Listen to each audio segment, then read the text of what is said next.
Alright, I'm going to go over a couple anagrams found in the first part of Henry VI. Ron Raffel sent me an email explaining that, by his calculations, this is the very center of the First Folio. A couple things he noticed were on the last lines of the pages. In printing, these are called catchwords, and are the first words that begin the following page. Taking a closer look, Ron counted up the numbers of characters in the catchwords from both pages, and they total 17. Interesting, because Edward de Vere was the 17th Earl of Oxford, but there are probably other examples like it in the folio. I don't know, I haven't checked. What really got his attention is the printer's collation mark, the lowercase l2 in the middle.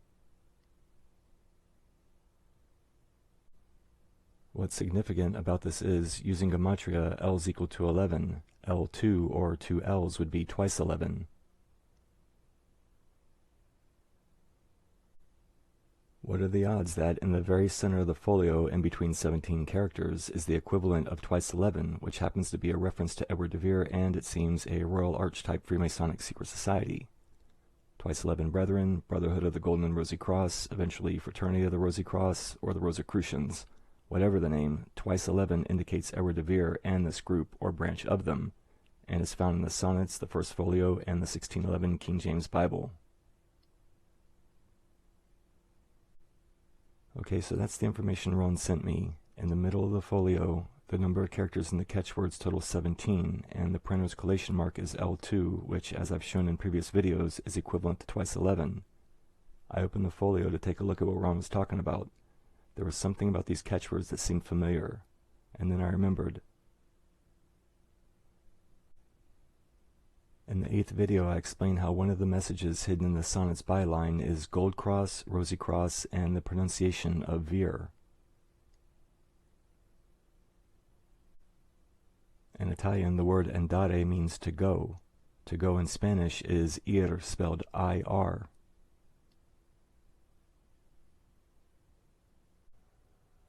In Spanish, B and V are pronounced the same.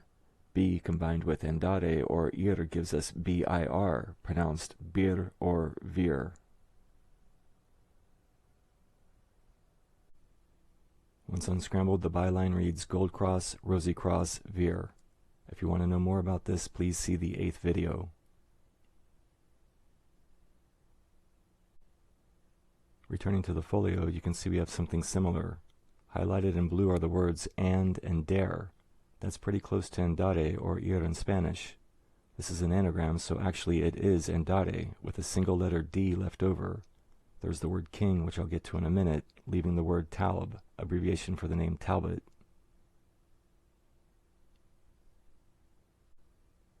Remember, in Spanish, B and V are pronounced the same. Andare, to go in Italian, is IR in Spanish. So using the remaining D from and dare, and the letter B from Taub, we get the letters D-B-I-R. Just like the pronunciation of Vere in the Sonnet's byline, this is the pronunciation of de Vere.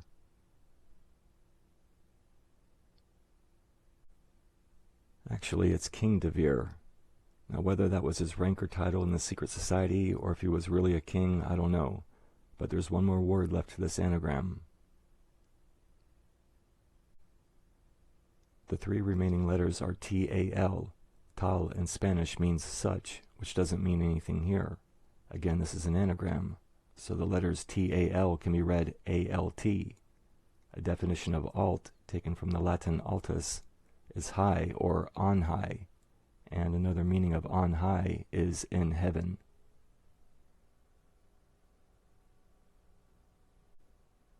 If we include the L2 or LL collation mark, the message is twice 11, King de Vere in heaven, or maybe King de Vere in heaven twice 11.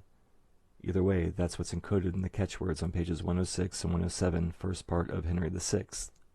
And there's more.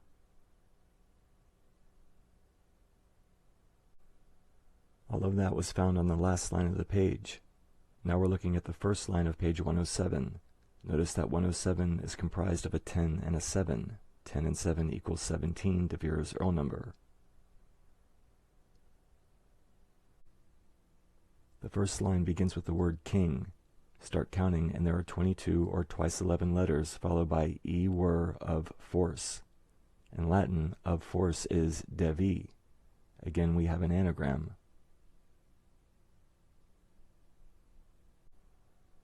De and V are pronunciations of the letters D and V.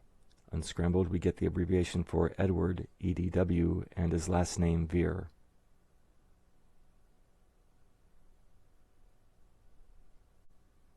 We find the same abbreviation for King Edward, EDW, for example, in the third part of Henry VI.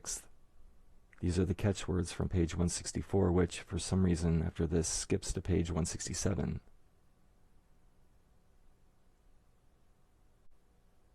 So similar to the message along the last line in the catchwords, we have a number equal to twice 11 and the words King Edward Vere.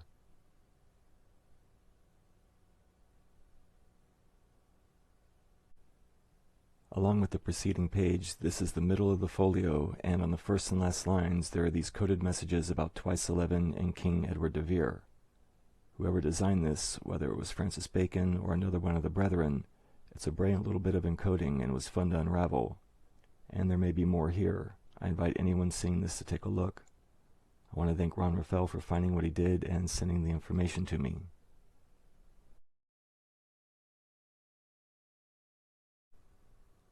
I'm going to close with some thoughts on the publication date of the folio 1623.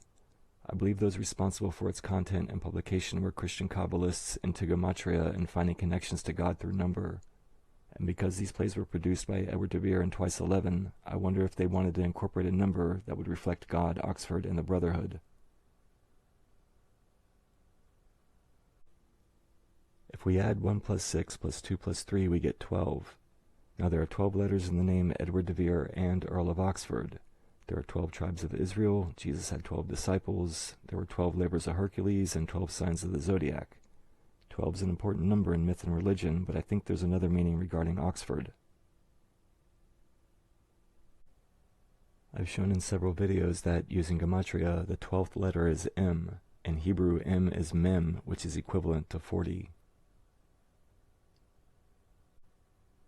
So adding up 1623 this way and using gematria, we get a number that I believe is a cipher for Oxford's code number.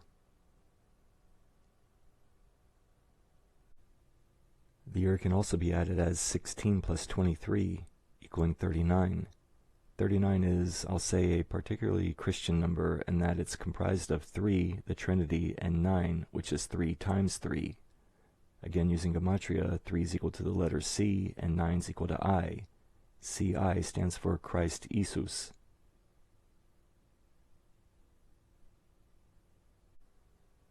So we have Oxford's code number and a connection to God, but still need twice 11 and the Earl number.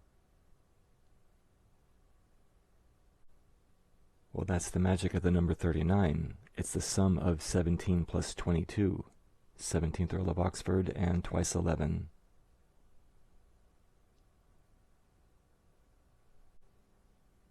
It's similar to how 29 is the sum of 17 plus 12. Again, 12 is M, or in Hebrew Mem, which is equivalent to 40.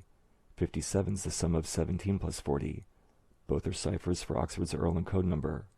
And notice how these are 2 sonnets out of 17 that are printed with a de Vere double V.